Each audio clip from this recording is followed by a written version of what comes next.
Hi guys, मैं सुनीता नैना आज की सीरीज में आपके लिए लेकर आई हूँ लूपिंग कंट्रोल इन वीबीए। सबसे पहले जानते हैं लूपिंग स्टेटमेंट के बारे में। लूपिंग स्टेटमेंट किसी कोड या टास्क को कई बार रिपीट करने के लिए प्रयोग किए जाते हैं। यह स्टेटमेंट एक कंडीशंस के अकॉर्डिंग टास्क को बार बार रिपीट करती है। वीबीए में लूप इस प्रकार से हैं: for next loop, do until loop, do while loop, for next loop. आइए इसके बारे में थोड़ा हम जानते हैं। सबसे पहले डेवलपर टैब ऑन किया, फिर विजुअल बेसिक, और इसके अंदर जाके हम इंसर्ट करेंगे यूज़र फॉर मॉड्यूल्स को। तो सबसे पहले हम करते हैं फॉर नेक्स्ट का। यह लूपिंग स्टेटमेंट एक पॉपुलर लूपिंग स्टेटमेंट है। इसका यूज एक सीरीज में स्टेटमेंट को एक लूप इंडेक्स के अनुसार बार बार एग्जीक्यूट करने के लिए किया जाता है। आइए एक छोटा सा प्रोग्राम बनाते हैं। Sub for next dim N as integer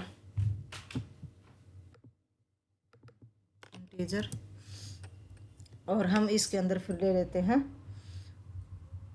for loop को यूज करते हैं। फॉर सबसे पहले हम फॉर देंगे, उसके बाद काउंटर देते हैं। काउंटर्स में क्या होता है, जो वेरिएबल होता है, और फिर इक्वल टू, और फिर स्टार्टिंग और लास्ट वैल्यू देंगे।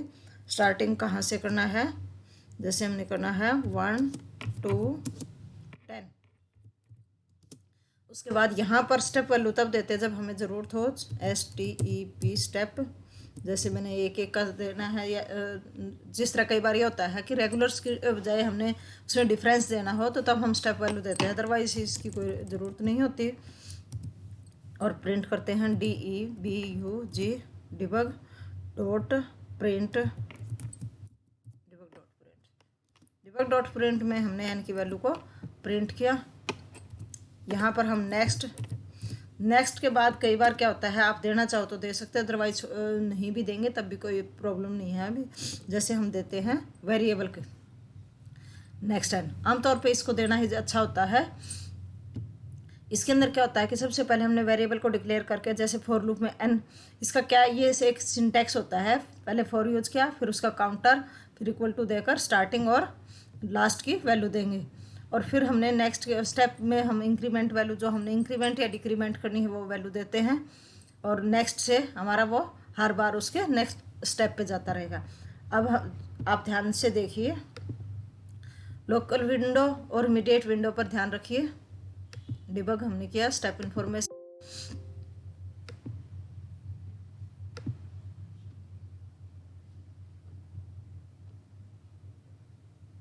सॉरी इंटीजर की बजाय यहाँ पर मिस्टेक थी।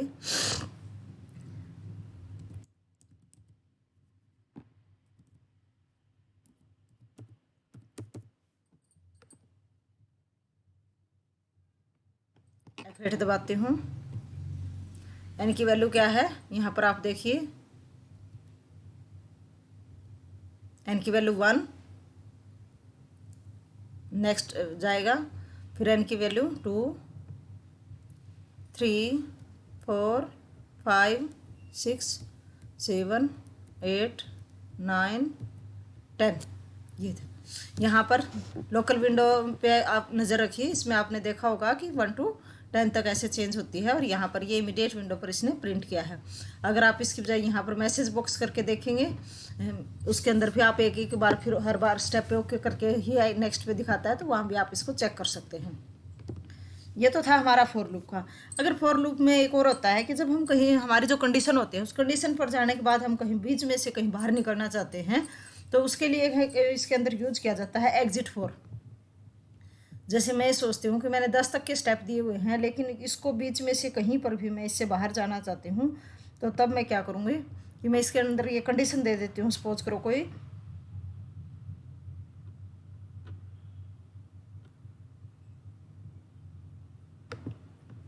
यहीं दे देती हूँ, if n equal to 5, then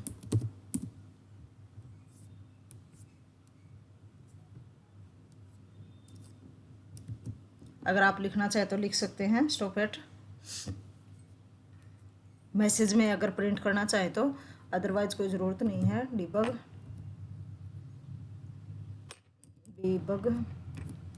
dot print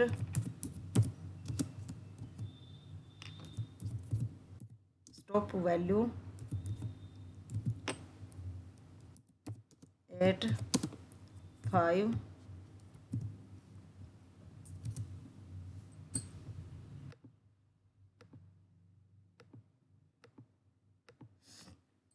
उसके बाद हम दे देते हैं एग्जिट 4, XIT एग्जिट हो जाए 4 से। अगर हम इफ़ की कंडीशन देते हैं तो हमें उसको भी देने की ज़रूरत पड़ेगी, इफ़ एंड इफ़। ये तो आपको पता ही है, इफ़ की क्लोजिंग किससे होती है, एंड इफ़ से होती है। फिर अब आप देखिए हमने रन किया, सॉरी F8 से हम स्टार्ट किया है अभी। ये देखिए आप, n की वैल्यू क्या है 1, n की वैल्यू 2, n की वैल्यू 3, n की वैल्यू 4 और n की वैल्यू 5। जैसे इसने देखा कि हमारी इसकी वैल्यू 5 है और ये चला गया बाहर।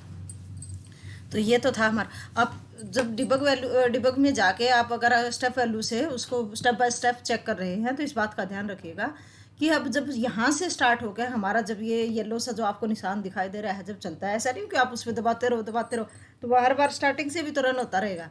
तो जितने उसकी स्टेप के बाद अगर यहाँ पर बिल्कुल स्टार्टिंग में चला जाता है तो दिस मीन्स ये यहाँ तक अब दोबारा से हमारा दूसरी बार लूप स्टार्ट कर रहे हैं, हम एक तरह से दूसरी बार रन कर रहे हैं। अदरवाइज आपने देखा होगा कि यहाँ से ही स्टेप यहाँ से घूमता रहेगा हमारा इसके अंदर ही।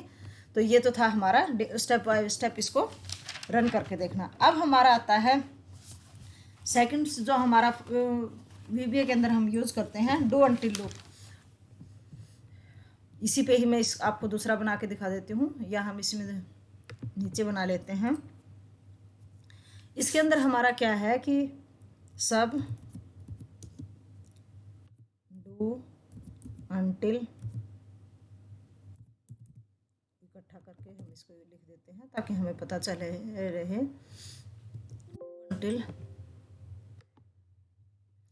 डू अनटिल में हम फिर क्या दे देते हैं, वही हमने एक वेरिएबल को डिक्लेयर करेंगे।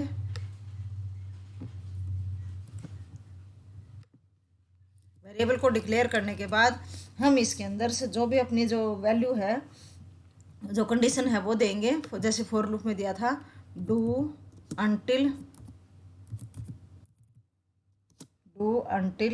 n इक्वल टू 10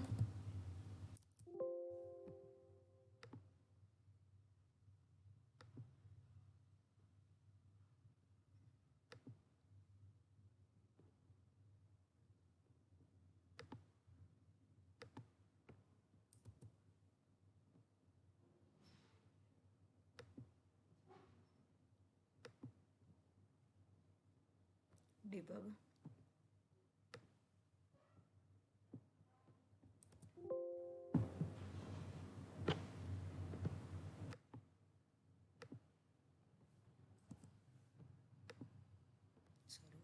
डबल लग गया था, ध्यान नहीं रहा।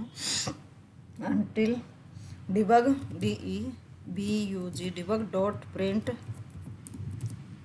और हमने n को प्रिंट करना चाहा, और इसकी एंडिंग जो हम देते हैं वो देते हैं इस। अब यहाँ तक पहुँचने के लिए कि जब तक कि वो 10 की वैल्यू नहीं जो है उसको प्रिंट करता रहे, तो क्या करता रहे स्टेप उसके, n इक्वल टू n+1। इसको आप डिबग डॉट प्रिंट से पहले भी देंगे और इससे बाद भी, एक स्टेप का डिफरेंस हो जाता है उसमें। सिर्फ यही होता है कि वो प्रिंट करने के बाद उसको ऐड करेगा। उसमें क्या है कि वो पहले ऐड करके फिर उसमें प्रिंट करता है। अब इसके अंदर से आप देखते हैं सबसे पहले तो ये कि हमारा डू अनटिल लूप यूज क्यों करते हैं। डू अनटिल लूप स्टेटमेंट को तब तक रिपीट करता है जब तक उसे कंडीशन नहीं मिलती। ये उसको जब तक कि हमारा ये 10 नहीं हो जाता तब तक उस स्टेटमेंट को रिपीट करता रहेगा। सॉरी, एक्सेल VBA में यह 2 तरीके से यूज किया जाता है। सबसे एक तो होता है कि test the condition before executing the code in the loop. वो सबसे पहले कंडीशन, इसके अंदर क्या होगा कि कंडीशन को पहले टेस्ट करेगा, फिर एग्जीक्यूट को लूप में, जो लूप में हमारे कोड है उसको एग्जीक्यूट करेगा। दिस मीन्स कि पहले कंडीशन चेक करे, फिर लूप के अंदर जाके उसके स्टेटमेंट को एग्जीक्यूट करे। दूसरा क्या होता है, executing the code in the loop and then test for the condition. दूसरे उसमें क्या होता है कि पहले वो एग्जीक्यूट करेगा कोड को और उसके बाद जाके कंडीशंस को चेक करेगा। दिस मीन्स उसमें क्या है कि पहले वो स्टेटमेंट को पे जाएगा और उसको चेक एग्जीक्यूट करेगा, उसके बाद वो कंडीशन को चेक करेगा। इसमें क्या है कि पहले वाले मेथड में तो अगर हमारी कंडीशन सपोज करो फर्स्ट स्टेप पे ही फॉल्स हो जाती है तो वो क्या होगा कि एक बार भी उसके कोड को एग्जीक्यूट नहीं करेगा। दूसरे वाले में क्या हो जाता है कि अगर उसकी कंडीशन फॉल्स होती है तो भी वो कोड को एक बार, कम से कम एक बार तो एग्जीक्यूट करता ही है। सबसे पहले हमने किया था कि पहले कंडीशन देते हैं, जो हमने ये एग्जांपल किया है उसमें क्या किया था, test the condition before executing the code with in code in the loop, कि पहले उसने कंडीशन को टेस्ट करेगा उसके बाद एग्जीक्यूट करेगा। तो इसके अंदर हम सबसे पहले फिर वही चेक करते हैं स्टेप इन्फॉर्मेशन जाके, सॉरी इसकी जो लास्ट होती है वो लूप से होती है। अब मैं दोबारा से फिर F8 दबाऊंगी तो आप देखिए डू अनटिल्स पर गए, क्योंकि स्टार्टिंग में इसकी वैल्यू क्या है 0, हमने कोई डिसाइड ही नहीं की थी। अब इसकी वैल्यू क्या हो गई थी n+1 n। दूसरी बार में इसकी वैल्यू क्या हो जाती है, अब आपने देखा होगा कि सब डू अनटिल पर नहीं गए, ये नीचे से ही यहीं की ही रिपीट करता रहेगा स्टेप को।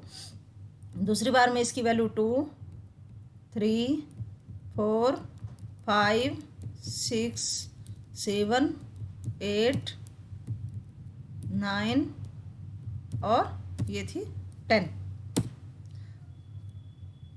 और अब आप देखेंगे ये बाहर एकदम से हमारा लूप के बाद ही वापसी रिपीट होकर ऊपर नहीं गया, ये एंड सब पर चला गया। ये तो था हमारा इसके अंदर, देखा आपने आई की वैल्यू, लेकिन इसमें अब यहाँ पर इसमें और इसमें यहाँ आप देखेंगे कि यहाँ पर 9 तक प्रिंट हुआ और इसमें 10 तक हुआ। ये हमारा इसकी वजह से होता है डिबग प्रिंट डॉट एन से। आपने देखा होगा कि उसमें ऊपर जो वैल्यू थी उसने प्रिंट क्या किया था, 0 से स्टार्ट करके 9 तक गया था कि वो जब तक उसके इक्वल होगी तो कंडीशन को, मतलब एक तरह से उसने फॉल्स 10 तक तो ठीक चलता है, रिपीट तो 10 ही स्टेप की इसने, लेकिन जब कंडीशन से 11 पर गया तो वो रिपीट नहीं करेगा। अगर आप इसको इसके बाद देते हैं एन से, ये लाइन इससे ऊपर देते हैं तो वो प्रिंट 10 तक करेगा, लेकिन लास्ट स्टेप में उसकी वैल्यू 1 बढ़ जाती है। वो यही होता है कि सिर्फ यहाँ से और इसमें यही डिफरेंस है। अब हमारा आता है दूसरा क्या था, do until loop. Do until loop में क्या करेगा कि इसके अंदर वो जो हमारा सबसे, इसके अंदर हमने क्या दिया, पहले कंडीशन को दिया। कंडीशन कहाँ देते हैं, अनटिल पर। अनटिल जो कंडीशन हमने पहले, इसने कंडीशन पहले चेक की और उसके बाद स्टेटमेंट में गया, उसके अंदर जैसे हमारा ये चीज़ है, मैं 1 मिनट से इसको अलग से फिर बना देती हूँ, Ctrl+C सब देकर हमने दिया डू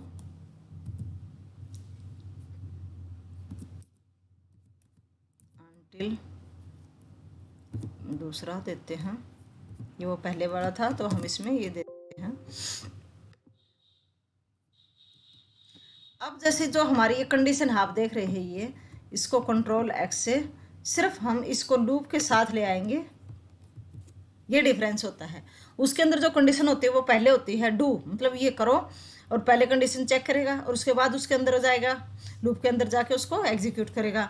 इसके अंदर क्या होगा कि पहले वो एग्जीक्यूट करेगा और फिर उसकी कंडीशन को चेक करेगा।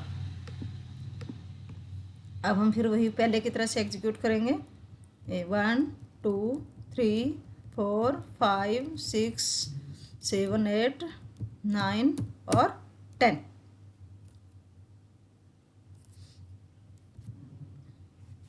आपने देखा कि यहाँ पर जो हमारे वेरिएबल की लोकल विंडो के अंदर वेरिएबल की वैल्यू एन की वैल्यू 10 हो चुकी है, तो वो अब बाहर हो जाएगा। प्रिंट उससे एक स्टेप बाद में उसकी वैल्यू चेंज हुई थी, इसलिए वो ये करेगा। अगर हम इस प्रिंट को इसके बाद देंगे तो प्रिंट आउट 10 तक आ जाएगा, फिर अदरवाइज वो 0 to 9 तक लेता, स्टेप 10 ही होते हैं उसके।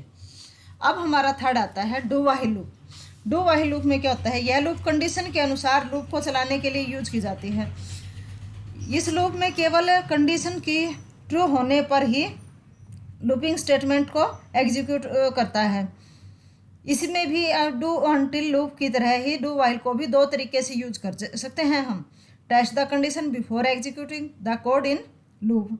दूसरा क्या था, executing the code in the loop after then test for condition. वही दोनों तरीके वही था कि पहले कंडीशन को चेक करके फिर उसको एग्जीक्यूट करेगा स्टेटमेंट को, और उसमें क्या था, पहले स्टेटमेंट को लूप के अंदर स्टेटमेंट एग्जीक्यूट करेगा और फिर कंडीशंस को चेक करेगा उसमें। और इसमें सिर्फ यही है मेन डिफरेंस डू अनटिल का, और इसमें क्या था कि जैसे ही हम डू अनटिल देते हैं उसमें क्या थे, तब तक रिपीट करता जब तक उसे कंडीशन नहीं मिलती। लेकिन इसके अनुसार क्या होता है, कंडीशन के अनुसार लूप को चलाने के लिए यूज की जाती है, लेकिन अगर उसमें कंडीशन ट्रू नहीं होगी तो वह उसी टाइम उसको एग्जीक्यूट नहीं करेगा। जैसे हम इसमें इक्वल टू दिया था हमने, तो वो जब तक वो 10 नहीं हो जाते वो रिपीट करेगा। जब उसको अगर आपने गलती से ऐसे दे दिया कि 10 तक नहीं जा रहा है, मतलब हमारी कोई कंडीशन ऐसी है वो कवर नहीं होती है। कई बार जैसे हमें स्टेप वैल्यू में हम देकर नहीं दे देते हैं और उसमें 11 दे दिया तो 10 के बाद सीधा 12 हो जाता है, 11 उसमें आएगा ही नहीं। तो इस तरीके से जब कोई कंडीशन हो जाती है तो बार बार फिर वो रिपीट ही करता रहेगा। लेकिन इसके अंदर ऐसा नहीं होता है, डू वाइल में वो रिपीट नहीं करेगा, वो बाहर ही चला जाता है उसके अंदर वो एग्जीक्यूट ही होती रहेगी वो जब तक उसको उसकी कंडीशन नहीं मिलेगी तब तक। फिर हम इसको दोबारा से फिर करते हैं सब डू वाइल, स्पेस नहीं देना, और एक तो फिर ये कीवर्ड में ले जाएगा इसको स्पेस देने के बाद। अब या फिर आप इनको बीच में अंडरस्कोर लगाइए। अब फिर हमने जैसे ये प्रोग्राम दिया था हमारा, सेम इसी की तरह से देते हैं इसको भी। इसके अंदर भी क्या है, पहले हम ये करेंगे कि जिसमें हम कंडीशन को पहले देते हैं। तो इसके अंदर क्या था हमारा, सबसे पहले डू अनटिल की जगह क्या आ जाएगा, वाइल। लेकिन इसके अंदर हम कंडीशन अगर ये इस तरह से नहीं देंगे कि वो पूरी ही मतलब जो अपने आप ही रिपीट करेगा, इसके अंदर हमें देना पड़ेगा कि उसकी वैल्यू जब तक की उसकी लेस देन है उससे, और जब तक कि उससे बराबर नहीं आ जाती तब तक वो लूप चले। लेस देन इक्वल टू देना चाहें तो आप दे सकते हैं कि जब तक वो वैल्यू 10 से कम रहेगी एन की वैल्यू तब तक चलेगा।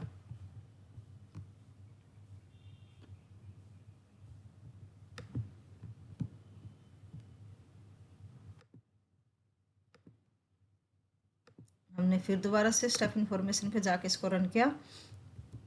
आप देख रहे हैं एन की वैल्यू 1 2 3 4 5 6 7 8 9 और 10। इसने कंडीशन को चेक किया, वाइल में जाने के बाद जैसे उसको 10 से ऊपर की वैल्यू मिली तो वो फिर एंड पर एकदम से चला गया। अब इसके अंदर आपने देखा होगा यहाँ पर प्रिंट का, वो मैंने आपको बताया था कि यहाँ 9 तक क्या होता है, क्योंकि एक स्टेप मैंने इसको डिबग डॉट प्रिंट में ऊपर दिया हुआ है, वो स्टेप बाद में उसको चेंज करता है, तो फिर वो कंडीशन जब चेक करता है तो वो बाहर निकल जाता है। अब इसके अंदर आपने देखा था कि जैसे ही उसने उसकी कंडीशंस को लेस देन रही और उससे ऊपर जाते ही वो उससे बाहर निकल जाता है। और इसी के तरीके पहले उसमें डू अनटिल की तरह से इसके अंदर भी दूसरी मेथड फिर क्या है इसका, इसको हम यहाँ से उठा के नीचे मैं इसी पे करके दिखा देती हूँ, कंट्रोल X, लूप के बाद उठाएंगे हम इसको। कोई ज़्यादा मुश्किल नहीं होता है, बस थोड़ा सा डिफरेंस होता है इनमें। उसके अंदर डू अनटिल यूज करते हैं, इसमें डू वाइल यूज होता है। इसमें कंडीशंस को बार बार उसकी कंडीशन उसको तक वो करता है कि जब तक वो उसके लेस देन या इक्वल टू नहीं हो जाती तब तक। तो इसके बाद में जैसे हम इसको फिर दोबारा से रन करेंगे, पहले वाला था स्टेप इसलिए। अब स्टार्ट करते हैं। देखिए वैल्यू ऐसे ही चेंज हो रही है, ऐसे ही प्रिंट हो रहे हैं, और ये हमारा गया एंड पर 10 वैल्यू होते ही उसकी, जब उसने उसकी कंडीशंस को चेक किया तो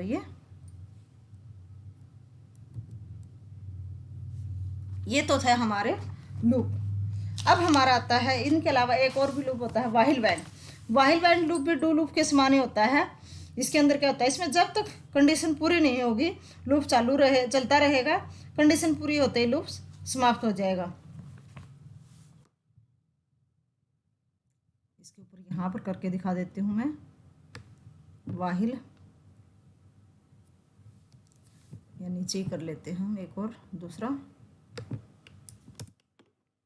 सब व्हाइल व्हेन,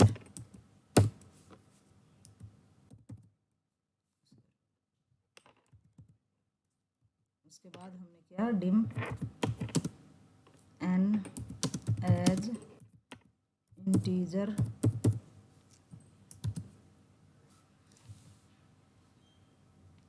और फिर हमने दिया उसी के तरीके से इसके अंदर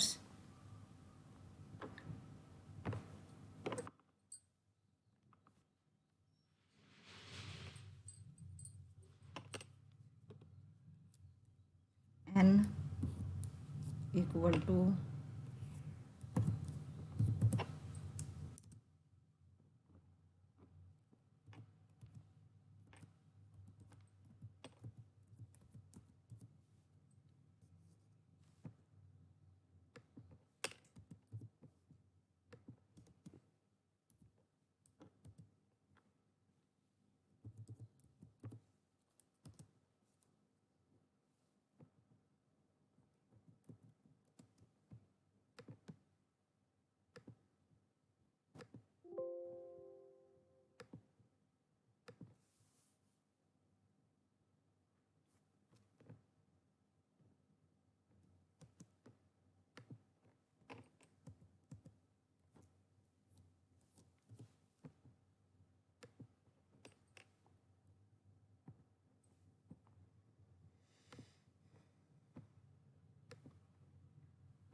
WHILE हमने वाहिल देकर हमने दिया कि वाहिल n, वाहिल जब तक क्या होगा कि n इक्वल टू 10 10 के बराबर में हो जाए तो उसको प्रिंट करता रहेगा।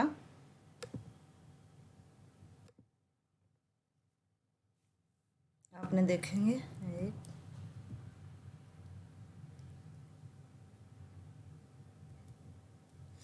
अब आपने देखा होगा कि जैसे ही मैंने n इक्वल टू 10 दिया था फिर भी इसके अंदर नहीं चला, कि क्योंकि मैंने इसकी कंडीशन नहीं मिली। लेस देन इक्वल टू 10 नहीं हो तब तक चलता रहे। हर बार अब चेंज होती रहेगी वैल्यू। फॉर लूप में क्या है कि अब अगर आप उसको ये नहीं बताओगे उससे कम भी और उससे ज़्यादा, मतलब वो जब तक उसको उस स्टेप तक जाता रहेगा बार बार जब तक कि उसको कंडीशन नहीं मिलेगी। लेकिन इसमें क्या है कि वो कंडीशन हर बार ही उसको स्टार्टिंग से ही कंडीशन मिलनी चाहिए उसको इक्वल, कि जैसे हमने एन की वैल्यू को चेक करेगा। वाहिल लूप के अंदर ये होता है, तीनों आपने देखा होगा, तीनों नहीं, कि जैसे एन की वैल्यू क्या है, एक वो देखेगा कि लेस देन है या नहीं है 10 से 10 से, तो वो उसको एग्जीक्यूट करेगा। उसके अंदर क्या है कि वो एन की वैल्यू अगर हम फॉर लूप में 10 दे देते सीधा तो वो उसको ये रिपीट करता रहेगा। वो सोचता है कि आगे जाके उस स्टेप में एन की वैल्यू में जैसे हर बार एक जोड़ रहा है तो कहीं ना कहीं तो किसी स्टेप में वो उसको मिलेगी, लेकिन इसमें ऐसा नहीं होता है। ये था आज के लिए हमारा लूपिंग स्टेटमेंट का। आज के लिए इतना ही। Okay guys.